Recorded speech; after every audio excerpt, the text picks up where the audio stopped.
Hello and welcome back. So today we are going to start a new chapter, determinants. It's chapter 4, determinant. I hope you all are doing well and stay home please and be safe. So see here, so determinant. पिछली class में पिछले video में हमने matrix chapter complete किया था. Actually पहले ये chapter एक ही होता था, मैट्रिक्स एंड डिटर्मिनेंट बोथ एक साथ ही होता था. अभी अलग अलग कर दिए तो थोड़ा थोड़ा रिलेटेड है, इंटर रिलेटेड है ये थोड़े थोड़े से. तो एक्चुअली डिटर्मिनेंट होता क्या है, आज सबसे पहली बात हम ये समझेंगे डिटर्मिनेंट होता क्या है बच्चों. तो डिटर्मिनेंट जैसे कि मैट्रिक्स मैंने आप लोगों को बताया था कि matrix is just a array, just a arrangement of elements. ऐसा ही बोला था आपको मैट्रिक्स के बारे में कि मैट्रिक्स कुछ नहीं है, बस एक अरेंजमेंट ऑफ एलिमेंट्स है, रोज और कॉलम में अरेंज कर दिया है. सिमिलरली डिटर्मिनेंट भी एक चीज है. और डिटर्मिनेंट क्या है? It is the square matrix. It is a square matrix which have some definite value. अब इसका मीनिंग क्या है, इसका मीनिंग क्या निकला, क्या बताया है? ये एक स्क्वायर मैट्रिक्स है जो कि क्या है, जिसकी एक वैल्यू भी होगी. मैट्रिक्स क्या था? एक जस्ट अरेंजमेंट और कुछ नहीं था. लेकिन डिटर्मिनेंट क्या है? एक स्क्वायर मैट्रिक्स होगा जिसकी एक डेफिनेट वैल्यू भी होगी. इट इज डिनोटेड बाय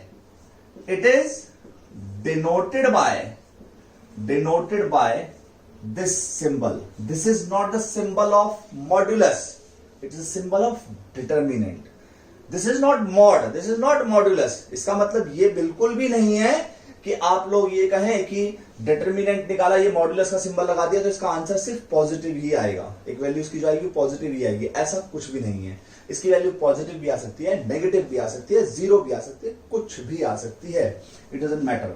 लेकिन ये एक सिंबल है सिर्फ. मैट्रिक्स का सिंबल क्या था? मैट्रिक्स का सिंबल था ऐसा कुछ, है ना. तो ये ब्रैकेट बनाया करते थे, अब की बार ब्रैकेट हटा दिए हैं, सिर्फ मॉड्यूलस रह गया है. तो नाउ जैसा कि मैंने कहा, एक बात आप लोगों को, डेफिनेट वैल्यू, इसका मतलब क्या है, इसका मीनिंग क्या है? इसका मीनिंग ये है, फॉर एग्जांपल अगर हम लेते हैं, मैंने कहा एक मैट्रिक्स ए है 2 5 3 7 और either I say that 2 5 yes 3 7 like this. As I said this is square matrix. Square होना चाहिए. मैंने अभी 2 by 2 लिया है, 3 by 3 के बारे में भी देखेंगे. तो determine, this is matrix, this is not just arrangement in rows and column. We have 2 rows and 2 columns in this matrix. But when I said determinant, we write it like this, determinant A. And what is this? We write like this, 2 5 3 7. अब जरा ध्यान देना है, ये matrix है, जो brackets बने हुए हैं ये मैट्रिक्स है. और जब मैंने इस ब्रैकेट को हटा के सीधे सीधे आपके सिर्फ मॉड्यूलस के डंडे जैसे लगा दिए हैं, ये लाइन अभी मॉड्यूलस का सिंबल बना दिया, दैट इज डिटर्मिनेंट. अब ये डिटर्मिनेंट है, इसकी अपनी कोई वैल्यू नहीं है, ये सिर्फ जस्ट अरेंजमेंट ऑफ एलिमेंट्स. लेकिन इसकी अपनी एक पर्टिकुलर एक डेफिनेट वैल्यू होगी. अब वैल्यू होगी तो वैल्यू निकालेंगे कैसे, वही आज हमें सीखना है. इसीलिए मैंने कहा इंट्रोडक्शन होगा आज ये, और मैं सिर्फ इवेल्युएशन बताऊंगा आपको कैसे इवेल्युएट करते हैं डिटर्मिनेंट को. ओके, सो सी हियर कैसे करना है. This is called, as I said this in matrix, मैंने आप लोगों को बोला था ये क्या होता है, ये मेन डायगोनल कहलाता है. मेन डायगोनल कहलाता है ना, main diagonal is from left to right. So main diagonal के लिए क्या करेंगे बच्चों, इसको मल्टीप्लाई करेंगे इसके साथ. सबसे पहले क्या करना है, मेन डायगोनल को मल्टीप्लाई करना है. क्या आया? 14. ओके, बीच में आप साइन लगाएंगे माइनस का हमेशा, और फिर आप सेकेंडरी डायगोनल को मल्टीप्लाई करेंगे. क्या आएगा? 3 5 15. What we get? We get -1. तो इसकी वैल्यू क्या आई, -1 आई इस बार। इसीलिए मैंने कहा था आप लोगों को इसकी वैल्यू नेगेटिव भी आ सकती है, पॉजिटिव भी आ सकती है, जीरो भी आ सकती है, कोई बहुत बड़ी बात नहीं है। ऐसा नहीं है कि ये मॉडुलस का साइन है, इसकी वैल्यू हमेशा पॉजिटिव आएगी।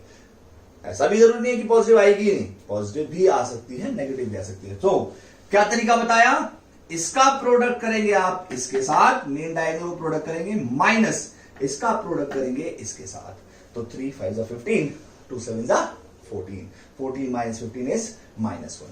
This is our determinant. We have a definite value now.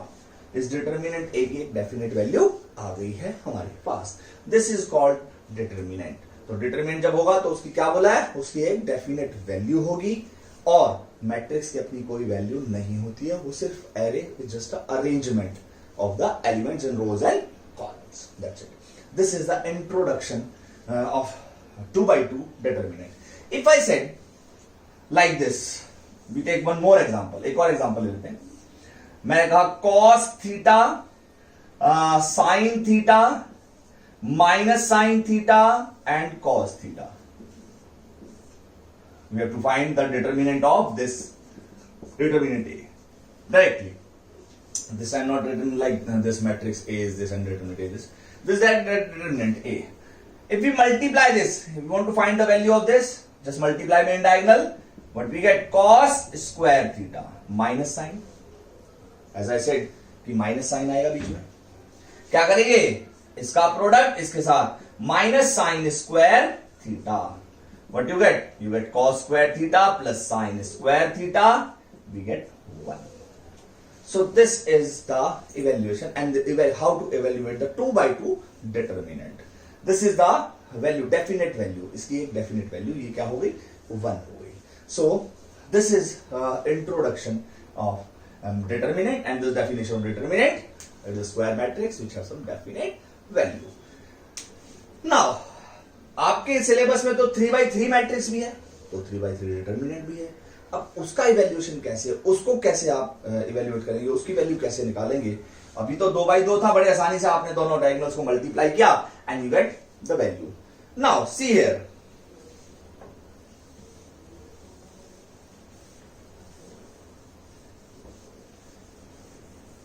okay, we take one more example of 2 by 2 first. See here, if we have a plus iota b and c plus iota d, c minus iota d and a minus iota b. This is iota this time. Remember this. This is iota. If I say this is minus, or you can say like this. This is minus. कैसे भी कह लीजिए, कहीं भी minus लगा लीजिए, एक लगा लेते हैं। वैल्यू निकाली क्या आएगी, this is a plus B, a minus B, a plus iota b into a minus iota b minus, we get again minus sign, c minus iota d and c plus iota d. Minus and minus, this is plus. So this is a plus b, a minus b, a square minus b square. This is iota, board में आया हुआ है question, plus this is C square minus iota square D square. Okay, so this is A square plus B square plus C square plus D square. Iota square is, since iota square is -1, so you have to substitute the value of iota square here and we get the value a square plus b square plus c square plus d square. Board में आया हुआ है ऐसा question. Okay, so now we will take the example of 3 by 3 determinant. How we evaluate the 3 by 3 determinant, how we get the value of 3 by 3 determinant. See here, if we have like determinant A is equals to 1 2 5 2 0 1 4 3 7 like this. -3 लिख लेते, कोई एक minus का भी ले, कोई issue नहीं, कोई भी आप एक एग्जांपल हमने ले लिया. अब हमको इसे इसका डिटरमिनेंट निकालना है. अभी भी तो आपने क्या सीखा, आपने तो 2 by 2 सीखा, डायगोनल्स को मल्टीप्लाई कीजिए, माइनस कर दीजिए, आंसर आ गया. बट यहां तो ऐसा नहीं है. तो हम क्या करते हैं, हम किसी भी एक रो या किसी भी एक कॉलम को सेलेक्ट कर लेते हैं और उसके अलोंग हम इसको एक्सपेंड करते हैं। अब उसका मीनिंग क्या है, कैसे एक्सपेंड करते हैं? किसी भी एक रो, किसी भी एक कॉलम को सेलेक्ट करते हैं। Let me select first row like this. ये मैंने पहली रो सेलेक्ट कर ली। ये एलिमेंट कौन सा है? ये एलिमेंट है A11, ये एलिमेंट है A12 और ये एलिमेंट है A13। तो पहली रो के एलिमेंट्स मैंने सेलेक्ट कर, मैंने क्या लिखना है? सबसे पहले मैंने लिखा एक्सपेंड अलोंग R1। अगर मैं R1 के अलोंग एक्सपेंड करता हूं, देखो मैं आपके सामने हर एक कॉलम, हर एक रो के अलोंग एक्सपेंड करके दिखाऊंगा। इसका मीनिंग कभी नहीं बदलेगा। इसकी जो मैंने कहा डेफिनेट वैल्यू, तो इसकी वैल्यू हमेशा सेम रहेगी। अब एक्सपेंड करने का तरीका देखिए। मैंने रो 1 को सेलेक्ट किया, मैंने लिखा है एक्सपेंड अलोंग रो 1। तो रो 1 का पहला एलिमेंट क्या है? 1। Just right 1 here. ओके, अब क्या करना है, ध्यान से समझना है। इसके सामने, इसके कोरोस्पोंडिंग जो रो है यानी कि रो 1, और इसके कोरोस्पोंडिंग जो कॉलम है यानी कि इसके सामने वाले रो और इसके नीचे वाले कॉलम को हाइड कर दीजिए। तो we will left with the 4 elements, और उन 4 एलिमेंट्स को आप इंडिटरमिनेंट की फॉर्म में लिख लीजिए, जो कि आपको सॉल्व करना आता है। ओके, सिमिलरली अगला एलिमेंट क्या है मेरा? 2 है। अगला एलिमेंट मैंने लिखा 2, रो 1 के अलोंग एक्सपेंड कर रहे हैं। इसके कोरोस्पोंडिंग रो और कॉलम को मैंने हाइड कर दिया। वंस अगेन इसके सामने, इसके साथ वाले रो, इसके सामने वाले कॉलम को हाइड कर दिया। We will left with the determinant 2, 1, 4, 7. We left with the 4th element. Now the problem is कि हम यहां साइन क्या लगाएंगे? देखिए बच्चों, देखो यहां पर हम लिखते हैं प्लस, यहां लिखते हैं माइनस और यहां लिखते हैं प्लस। तो मैंने इसके साथ तो प्लस लिखना है, इस 2 के साथ माइनस लिखना है। अब ऐसा क्यों करते हैं? ये भी तो प्रॉब्लम है। यहां देखिए, जिसका सम अभी से इतना ही समझिए। जिन दोनों, ये एलिमेंट कौन सा था? A11, 1 का सम क्या है? 2। तो 2 अगर इवन है तो प्लस लगाते हैं। इन दोनों का सम कितना है? ऑड है, 3 है, तो माइनस लगाते हैं। इन दोनों का सम कितना है? इवन आ रहा है, तो अगला एलिमेंट मेरा 5 है, तो प्लस का 5। कोरोस्पोंडिंग रो और कॉलम को हाइड कर दीजिए। क्या बचा? 2, 0, 4, -3। बस अब हमारा काम हो गया। 1 हमने सॉल्व करना सीखा हुआ है। 0 -3 -2, 14 -4 +5 -6 -0. What we get? 3 -10 to the 20 -30 -30. So 50, it's -47. This is what our answer is. तो मैंने क्या बताया? मैंने बताया हमने रो 1 को सेलेक्ट किया था, तो ये एलिमेंट है A11, A12, A13। तो इसके हर एक एलिमेंट, रो 1 के एलिमेंट्स को लिखना है। सबसे पहले 1 लिखा, इसके कोरोस्पोंडिंग रो और कॉलम को हाइड कर दिया। जो भी 4 एलिमेंट बच गए उनको यहां लिख लिया डिटरमिनेंट में। अगला एलिमेंट क्या है मेरा? 2 है, लेकिन मैंने क्या बोला? वो 2 किसके साथ आएगा? माइनस के साथ। माइनस के साथ, तो माइनस का क्यों आया है? क्योंकि इसके इन दोनों का सम कितना आ रहा है? और जे का ऑड आ रहा है। ऑड आ रहा है तो सिर्फ आपको माइनस साइन, और अगले का सम प्लस आ तो +5 लेंगे और उसके कॉरेस्पोंडिंग रो और कॉलम को हाइड कर देंगे। 4 एलिमेंट्स लिख लिया। जैसे सॉल्व करना है सॉल्व कर लिया। लेकिन जैसा कि मैंने बोला, इसकी डेफिनेट वैल्यू होती है। आप किसी भी रो के अलोंग इसे एक्सपेंड कर लीजिए, किसी भी कॉलम के अलोंग एक्सपेंड कर लीजिए, आपका आंसर -47 ही रहेगा, वो चेंज नहीं होगा। सी, अगर मैं इसे एक्सपेंड करता हूं, expand along R2, expand along R2। अब की बार बेटे ध्यान देना है। चलो मैं इसको रब कर देता हूं, और हमने इनको भी रब कर दिया, ठीक है। और R2 के एलिमेंट्स को अब की बार एक बॉक्स में लिख लेते हैं। ये एलिमेंट कौन सा है? This is A21। तो इन दोनों का सम कितना आ रहा है? ऑड आ रहा है। तो अब की बार इसके ऊपर माइनस लिख लेते हैं। ये A22 है, प्लस लिख देते हैं, और इसके ऊपर अगेन माइनस। ऑल्टरनेट आता है वो हमेशा ही, ठीक है ना? Odd even, odd even. So first element of row 2 is 2। इसके कोरोस्पोंडिंग रो और कॉलम को हाइड कर दीजिए। What we left with? We left with 4 element, 2, 5 -3 7। Next element of this is 0, सो +0, दिस टाइम -2, माइनस साइन के साथ। ओके, +0। कोरोस्पोंडिंग रो और column को हाइड करते हैं। What we left with? We left with 1, 5, 4, 7। 1, 5, 4, 7. Next element is -1. Remember this. Sign जरूर ध्यान रखना है, इनको नहीं बोलेंगे बच्चों आप, ये सबसे बड़ी चीज है बच्चों, ये बहुत ध्यान से देखना है। प्लस से शुरुआत क्यों होती है? एलिमेंट इज A11, 1 और 1 का सम 2 इवन है तो प्लस साइन लगाएंगे, फिर alternate plus minus plus minus plus minus ऐसे।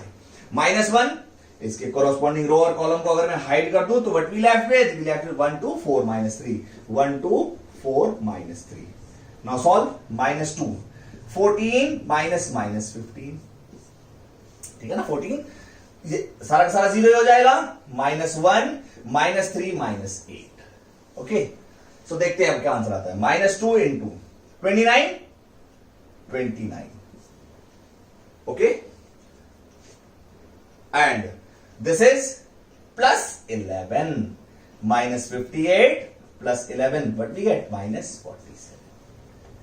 तो मैंने यही बात आपको बतानी चाहिए थी, किसी भी रो किसी भी कॉलम के अलोंग एक्सपैंड कीजिए, आपकी इसकी वैल्यू कभी चेंज नहीं होगी, इस value remain same, definite value. मैं कॉलम के अलोंग भी एक बार एक्सपेंड कर लेते हैं, ठीक है ना, एक कॉलम के अलोंग भी दिखा देते हैं कि एक कॉलम के अलोंग एक्सपेंड करने पर भी यही वैल्यू आएगी। See here, now I rub this and I rub this also, okay. If I expand along column 1, now see कि अब क्या वैल्यू आती है, देखो -47 आनी चाहिए। अब क्या लिखते हैं? एक्सपेंड अलोंग C1, इस बार C1 के अलोंग एक्सपेंड करते हैं। C1 क्या है? मेरी ये एलिमेंट है C1। फिर दोबारा वही, ये A11 है, इसका मतलब इसके आगे प्लस लगा लें, ये A21 है, इसके आगे माइनस लगा दें, इसके आगे प्लस लगा दें। So first element is 1, corresponding row और कॉलम को हाइड कर दिया, what we left with -0 1 3 -3 7। Next element is 2, लेकिन with minus sign, corresponding row and column को हाइड कर देते हैं, 2 5 -3 7। Next element is 4 but plus sign के साथ, कॉरस्पॉन्डिंग रो एंड कॉलम को हाइड कर दिया, 2 5 0 1। What we gate? We get 0 -3 -2 14 -15 +4 2 -0, we get 3. What we get from here? We get from here -58, 29 to the 58 plus 8, it's -47 again. So किसी भी रो या किसी column के अलोंग एक्सपेंड कीजिए, उससे कोई फर्क नहीं पड़ने वाला, डिटरमिनेंट की वैल्यू हमेशा सेम रहती है, कभी चेंज नहीं होती है, कभी भी चेंज नहीं होगी, इस बात को ध्यान रखना, ठीक है। चलिए मैं एक एग्जांपल और ले लेता हूं कि माइनस साइन के साथ ले लेंगे, ठीक है ना। सो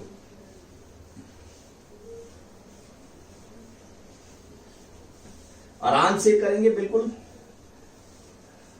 कोई प्रॉब्लम की चीज नहीं है, एक 6 मार्कर यहां पर भी बनता है। एक और एग्जांपल ले लेता हूं मैंने कहा एक डिटर्मिनेंट है और वो है 2 -1 3 4 1 2 और 2 1 2 0, ऐसे लेते हैं 2 0 1। Now if I expand this along R1, if I said it's convenient to expand along R1, expand along R1, plus minus plus, फिर वही बात। So first element is 2, corresponding row and column hide 1 2 0 1. Next element is minus, first of all minus sign and element is -1, तो automatically plus हो जाएगा वो, ठीक है। Corresponding row और कॉलम को हाइड कर दिया, व्हाट वी लेफ्ट विद 2 4 2 1। अगला एलिमेंट +3, इसको और इसको हाइड कर दिया, 4 1 2 0। सॉल्व करेंगे, 2 1 -0 +1 4 -4 and 3 0 -2. So what we get? We get 2 from here and 0 this is and -6, it's -4. Okay, so ये है डिटरमिनेंट। आप किसी भी रो और किसी भी कॉलम के अलोंग एक्सपेंड कीजिए, you will definitely get -4. So try करना, इसको किसी और रो या किसी और कॉलम के अलोंग एक्सपेंड करने की कोशिश करना and see what is the result. You will definitely get -4 every time. So this is the meaning of definite value. This is different from matrices. आज मैंने सिर्फ आपको इवेल्युएट करना सिखाया है डिटरमिनेंट को, और कुछ खास ज्यादा नहीं सिखाया है। बहुत आराम आराम से करेंगे, कोई प्रॉब्लम नहीं है। फर्स्ट एक्सरसाइज में यही सब कुछ है, इवेल्युएशन ही है। हम क्वेश्चन नेक्स्ट वीडियो में लेंगे, जस्ट इंट्रोडक्शन दिया है मैंने आपको, और नेक्स्ट वीडियो में हम 4.1 एंड 4. नेक्स्ट एक्सरसाइज भी कोशिश करेंगे। Okay, so thank you very much and good bye.